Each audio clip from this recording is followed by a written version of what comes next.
Assalamualaikum warahmatullahi wabarakatuh. Selamat sore untuk seluruh anak-anak ibu mahasiswa-mahasiswi PGMID 2018 dimanapun berada. Pada kesempatan ini kita akan melanjutkan pembahasan mengenai metode penelitian kuantitatif pada 3 poin pembahasan yang tersisa, yaitu tentang skala pengukuran dan instrumen penelitian, kemudian tentang teknik pengumpulan data, serta analisis data. Tadi ada 3 pembahasan, yaitu tentang skala pengukuran,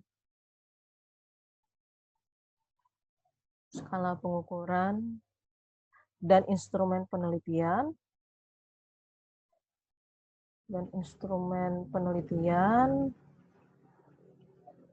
kemudian teknik pengumpulan data,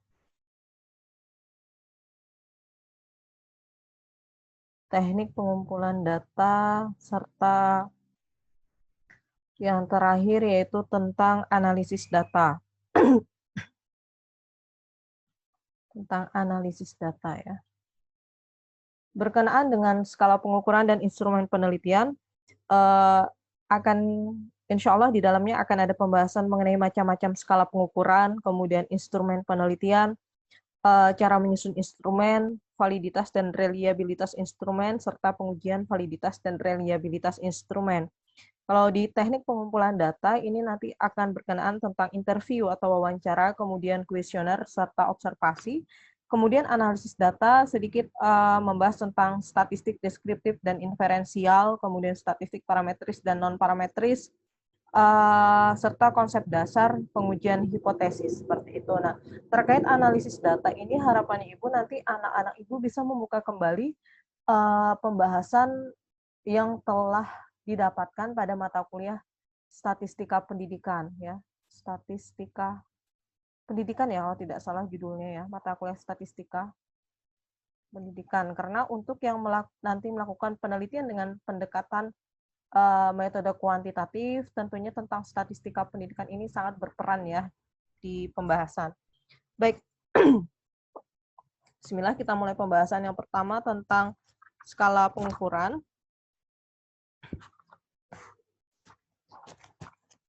Tentang skala pengukuran dan instrumen penelitian.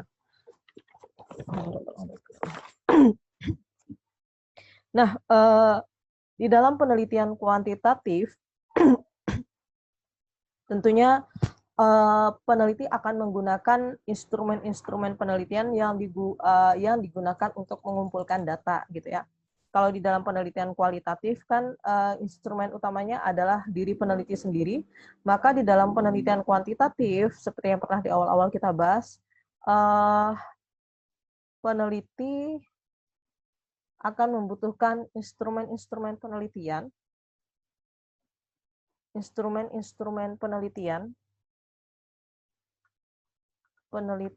untuk mengumpulkan data, ya kan? Untuk mengumpulkan data.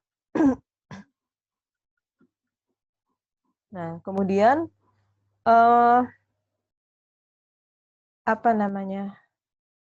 Nah, instrumen penelitian digunakan untuk mengukur nilai variabel yang diteliti, yaitu untuk mengumpulkan data atau untuk mengukur variabel ya, mengukur variabel yang diteliti.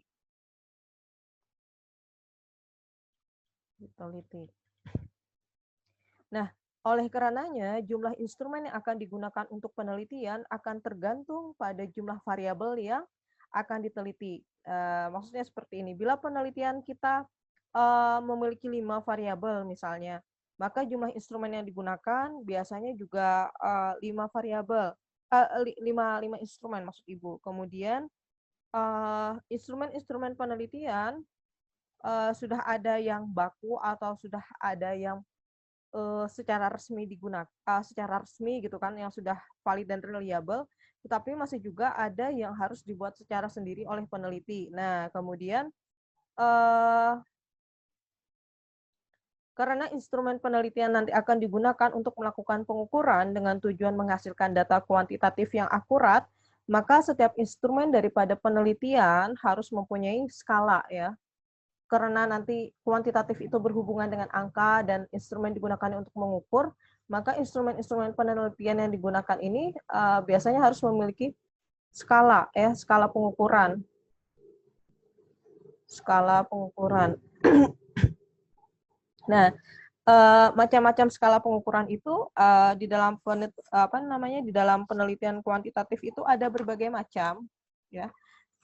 Biasanya skala yang digunakan di dalam penelitian ada skala Likert, ada skala Goodman, ada rating scale, ada semantik diferensial, ya. Untuk skala pengukuran di dalam penelitian baik itu kuanti ataupun kuali, ya, biasanya kalau yang menggunakan instrumen untuk pengukuran biasanya ada 4 skala yang digunakan, yaitu ada skala Likert, kemudian ada skala Goodman, kemudian ada rating scale, dan juga semantik diferensial.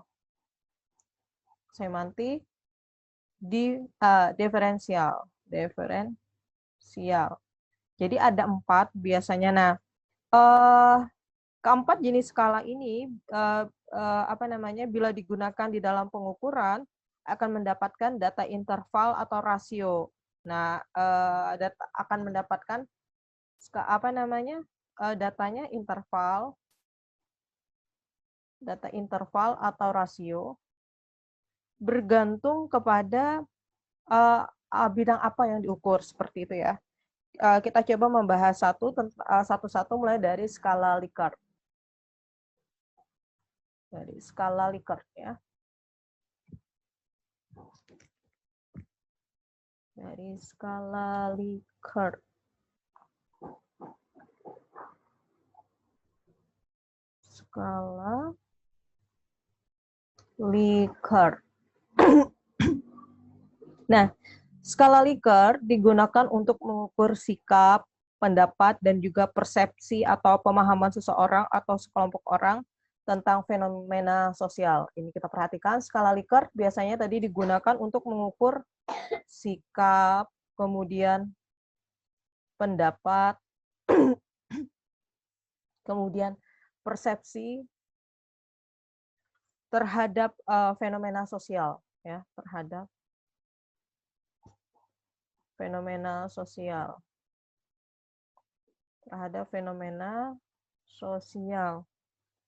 Nah, dalam penelitian, fenomena sosial ini telah ditetapkan secara spesifik oleh peneliti yang selanjutnya disebut sebagai variabel penelitian. Jadi di dalam penelitian biasanya ini fenomena sosialnya sudah ditentukan secara spesifik yang biasanya kita sebut sebagai variabel penelitian. Kalau di contoh yang sebelumnya, Ibu kan ada menyebutkan judul kita apa? Pengaruh penerapan strategi self-regulated learning terhadap kemampuan pemecahan masalah matematika siswa kelas rendah 1, 2, 3 di SDIT Ukhuwah, seperti itu, ya. Maka variabel penelitiannya berarti ada strategi SRL serta kemampuan pemecahan masalah matematika, ya. Pemecahan masalah matematika. Nah, untuk kemampuan pemecahan masalah matematika dapat kita lihat dari kemampuan siswa memecahkan soal-soal matematika yang diberikan. Soal matematika yang diberikan. Berkenaan dengan penerapan strategi SRL itu bisa diambil datanya menggunakan salah satunya dengan skala Likert. Karena kita ketahui skala Likert dapat digunakan untuk mengukur sikap, pendapat, persepsi terhadap fenomena sosial, seperti itu. Nah, dengan skala Likert, maka variabel yang akan diukur dijabarkan menjadi indikator variabel. Kemudian indikator tersebut dijadikan sebagai titik tolak untuk menyusun item-item instrumen yang dapat berupa pernyataan ataupun pertanyaan. Jadi Ibu ulang, dengan skala Likert, maka variabel yang akan diukur dijabarkan menjadi indikator-indikator variabel. biasanya kalau sejenis kayak SRL, kemudian metacognitive skills, dan lain sebagainya itu sudah ada indikator-indikator khusus di dalam kuesioner atau angket yang digunakan untuk mengukur pendapat orang mengenai strategi SRL ataupun mengenai apa namanya metacognitive skills dan lain sebagainya seperti itu ya. Nah, jawaban setiap item instrumen yang menggunakan skala Likert biasanya mempunyai gradasi atau tingkatan dari sangat positif sampai ke sangat negatif yang dapat berupa kata-kata antara lain skala Likert ini contohnya memiliki gradasinya mulai dari sangat setuju sampai ke sangat apa namanya ya, biasanya ke sangat tidak setuju. Sangat tidak setuju seperti itu. Atau misalnya dari sangat baik hingga ke sangat tidak baik. Itu untuk yang skala Likert. Nah, untuk keperluan analisis kuantitatifnya, maka jawaban untuk skala Likert ini biasanya diberi skor. Misalnya sangat setuju itu 5, sangat tidak setujunya 0, sangat baiknya 5, sangat tidak baiknya 0, begitu seterusnya. Nah, instrumen penelitian yang menggunakan skala Likert dapat dibuat dalam bentuk checklist ataupun pilihan ganda. Nah, biasanya skala Likert ini digunakan di dalam angket atau kuesioner seperti itu ya. Yang apa namanya? Yang analisisnya menggunakan poin-poin mulai dari boleh 5, 4, 3, 2, 1 sampai 0 atau bisa juga 5, 4, 3, 2 atau biasanya ada juga yang ngambilnya 3, 2, 1 dan seterusnya. Nah, bisa nanti anak-anak Ibu cari mengenai contoh-contoh penggunaan skala Likert ya di dalam perhitungan. Kemudian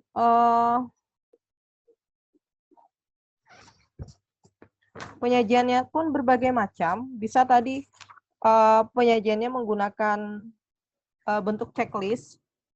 Misalnya bentuk checklist itu seperti ini. Kita kasih pernyataan di instrumennya, ini pernyataan. Kemudian di sini adalah jawabannya.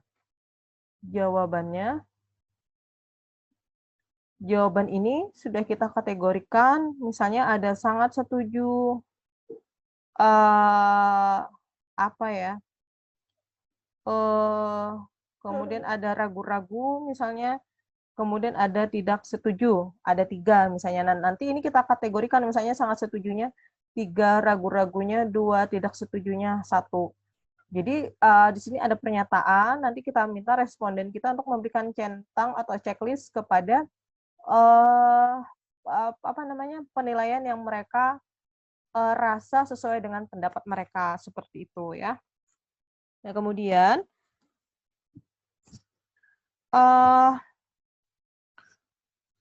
kemudian lagi untuk yang bentuk pilihan ganda. Kemudian yang untuk bentuk pilihan ganda nanti tinggal ini dirubah. Misalnya tadi ada pernyataan. Ini yang bentuk checklist ya. Ini yang bentuk checklist. Ini yang bentuk pilihan ganda. Untuk pilihan ganda berarti ada satu, misalnya ada pernyataan. Ada satu pernyataan. Kemudian jawabannya kita berikan di sini. A, B, C, dan seterusnya. Misalnya A itu adalah sangat tidak setuju. Setuju. Kemudian B itu tidak setuju. Dan seterusnya ya. Nah, seperti itu. Kemudian setelah skala Likert, kita ada lagi yang disebut tadi apa tadi ya? Skala Goodman. Kalau skala Likert itu bisa dari 5, 4, 3, 2, 1. Kalau skala Goodman itu seperti apa, Bu? Kalau skala Goodman itu skala pengukuran dengan tipe jawabannya tegas. Ya atau tidak, benar, salah, pernah atau tidak pernah, positif atau negatif, yang pilihannya hanya ada 2. Itu untuk yang skala Goodman. Ya. Skala Goodman. Untuk skala Goodman. Nah, untuk skala Goodman ini, untuk skala pengukuran dengan tipe yang jawabannya tegas, yaitu ya atau tidak. Kemudian pernah, tidak pernah. Pernah atau tidak pernah. Kemudian apalagi benar atau salah. Yang seperti itulah ya. Nah, kalau tadi misalnya di skala Likert itu pengkategoriannya dari misalnya 5, 4, 3, 2, 1 dan sebagainya, kalau di skala Goodman ini penskorannya adalah cuma 0 dan 1. Kalau ya diberi 0,1, diberi skor 1, tidak diberi skor 0. Pernah diberi skor 1, tidak pernah diberi skor 0.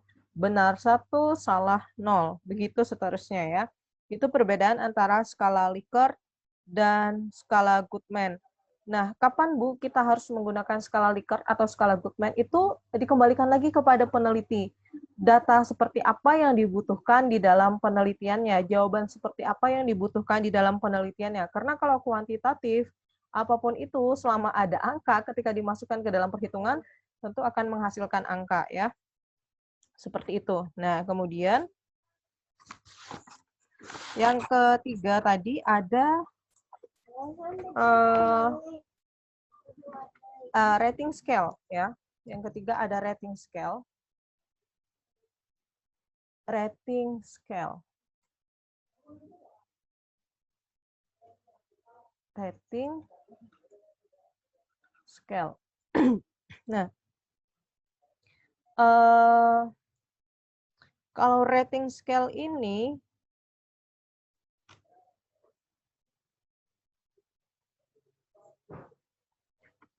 apa namanya, data yang kita dapatkan itu biasanya berupa angka, kemudian ditafsirkan dalam pengertian kualitatif. Kalau yang tadi skala Goodman, kemudian skala Likert itu adalah data kualitatif yang kemudian dikuantitatifkan, diubah ke dalam bentuk angka. Kalau rating scale ini data kuantitatif dirubah ke dalam atau ditafsirkan ke dalam kualitatif. Nah, misalnya seperti ini, responden menjawab senang atau tidak senang, setuju atau tidak setuju, pernah atau tidak pernah, itu merupakan data kualitatif. Nah, itu tadi yang terkait skala Goodman dan skala Likert. Nah, kalau dalam skala model rating scale, responden tidak akan menjawab salah satu dari jawaban kualitatif yang telah disediakan, tetapi menjawab salah satu jawaban kuantitatif yang telah disediakan. Oleh karena itu, rating scale ini biasanya lebih fleksibel. Rating scale ini tadi apa namanya? Data kuantitatif kemudian berubah ke menjadi data kualitatif seperti itu ya. Di dalam rating scale ini biasanya lebih fleksibel, kemudian tidak terbatas untuk pengukuran siapa saja, sikap saja, tetapi untuk mengukur persepsi responden terhadap fenomena lain, mengukur tentang status sosial ekonomi, kelembagaan, pengetahuan, kemampuan proses kegiatan, dan lain-lain, bisa menggunakan rating scale. Nah, yang terpenting di dalam penyusunan rating scale ini adalah peneliti harus dapat mengartikan setiap angka yang diberikan pada alternatif jawaban dari setiap instrumen, item instrumen. Yang terpenting adalah peneliti harus bisa menafsirkan. Harus bisa menafsirkan atau mengartikan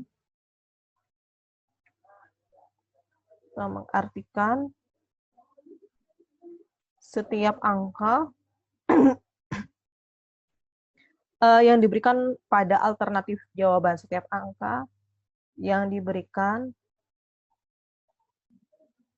dalam alternatif jawaban atau pilihan jawaban seperti itu ya. Nah,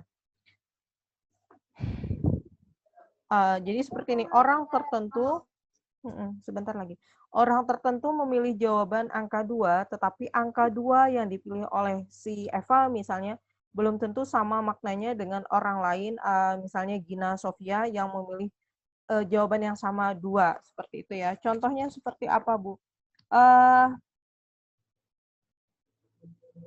Apa namanya ya? Misalnya ada di sini Ibu dapatkan contoh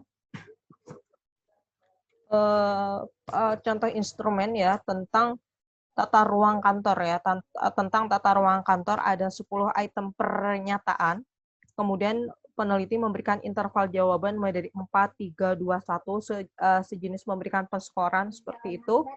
Nah, contoh pernyataannya misalnya yang pertama, penataan meja murid dan guru sehingga komunikasi lancar, interval jawabannya 4, 3, 2, 1, tidak ada keterangan yang diberikan kepada responden, 4 itu apa, 3 itu apa, 2 itu apa, 1 itu apa.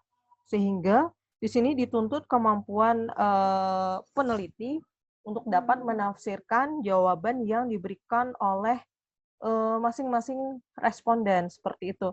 Nah, rating scale ini agak jarang digunakan. Biasanya peneliti banyak menggunakan skala Likert dan skala Goodman tadi. Karena hal ini berhubungan dengan kemudahan di dalam menganalisis datanya ya. Seperti itu.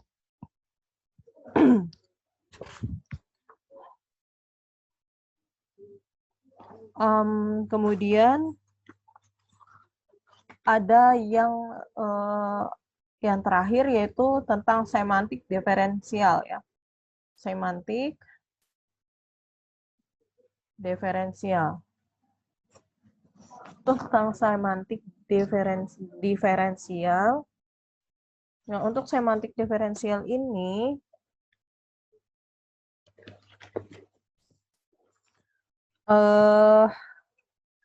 biasanya semantik diferensial ini apa namanya ya? Bentuknya tidak berbentuk pilihan ganda ataupun checklist, tetapi biasanya dalam bentuk satu garis kontinum jawaban, mulai dari sangat positif, diletakkan di bagian kiri, di bagian kanan ya, kanan garis, dan jawaban yang sangat negatif biasanya diletakkan di bagian kiri garis atau sebaliknya. Nah, kemudian responden dapat memberikan jawaban pada rentang jawaban mulai dari sangat positif sampai dengan sangat negatif tadi, tergantung kepada persepsinya masing-masing. Ya, seperti itu. Jadi biasanya kalau untuk yang semantik diferensial ini bentuk instrumennya itu seperti ini ya. Contohnya misalnya pernyataannya, mohon diberi nilai gaya kepemimpinan kepala sekolah. Kepemimpinan kepala sekolah. Terus di sini kita bikin yang pertama dari sahabat, bersahabat ya. Bersahabat, tidak bersahabat. Bersahabat. Terus ada item yang lain misalnya memberi pujian,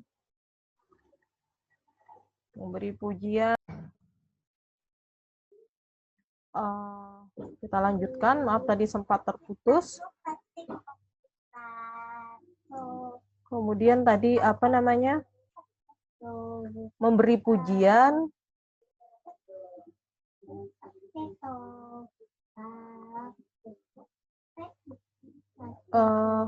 sebentar ya.